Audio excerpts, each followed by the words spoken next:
ملخص اخبار النهارده، اخبار الاهلي والزمالك وبعض الاخبار الاخرى. جايب لك النهارده كل خبر بالمصدر. طبعا قبل اي حاجه عزيزي المشاهد ما تنساش تصلي على النبي محمد صلى الله عليه وسلم وتضغط لايك ومتابعه فضلا وليس امرا. اللايك والمتابعه هيفيدوني جدا، فما تبخلش عليا بالاثنين. بالنسبه لاخبار النهارده تابع معايا. المصرية للاتصالات تقصي فاركو من بطولة كأس مصر بعد الفوز عليه بنتيجة 2-1 في دور ال16. حسب مصدر في الجول، مدد قفشة تعاقده مع الأهلي لمدة موسم آخر قبل توقيع عقود انتقاله إلى الاتحاد السكندري على سبيل الإعارة لمدة 6 أشهر. وفقا للصحفي عمرو نبيل، النادي الأهلي انتهى من صياغة عقود مهاجمه الجديد مروان عثمان مهاجم نادي سيراميكا كليوباترا. خلال ساعات سيتم حضور اللاعب وممثليه للتوقيع الرسمي بعد الانتهاء من الكشف الطبي للاعب. مروان متواجد الآن بمعسكر الفريق في الإسكندرية. أحد المسؤولين في الأهلي تواصل معه هاتفيا للترحيب به. موقع فوت 24 التونسي: الأهلي يرسل عرض للتعاقد مع اللاعب أوغستانلي مهاجم الترجي الجرزيسي، والنادي قرر التراجع عن بيع اللاعب لمولودية وهران. وفقا لموقع 247 سبورتس، عمر كمال ومحمد عبد الله الأقرب إلى الانتقال لسيراميكا كليوباترا ضمن صفقة انتقال مروان عثمان للنادي الأهلي. الإعلامي إبراهيم المنيسي: الموافقة على إعارة عمر كمال عبد الواحد إلى نادي سيراميكا.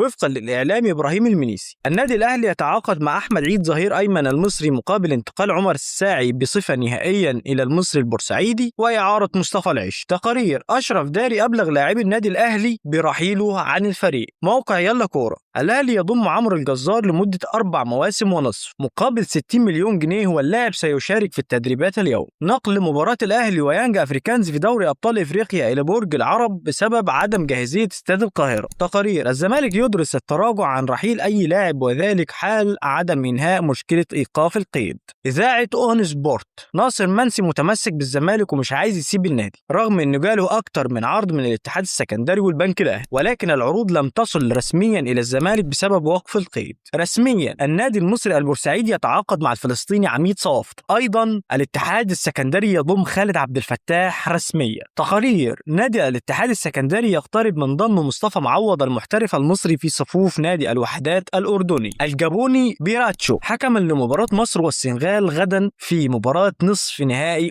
إفريقيا 2026. بس كده عزيزي المشاهد، دي ملخص أخبار النهاردة. طبعا كل خبر أنا جايبه لك بالمصدر. لو شايف إن أنت استفدت من الفيديو فضلا وليس أمرا، اضغط متابعة واللايك هيفيدوني جدا، فما تبخلش عليا بالاثنين. وقبل بقى في الفيديو ما تنساش تصلي على النبي محمد صلى الله عليه وسلم. سلام.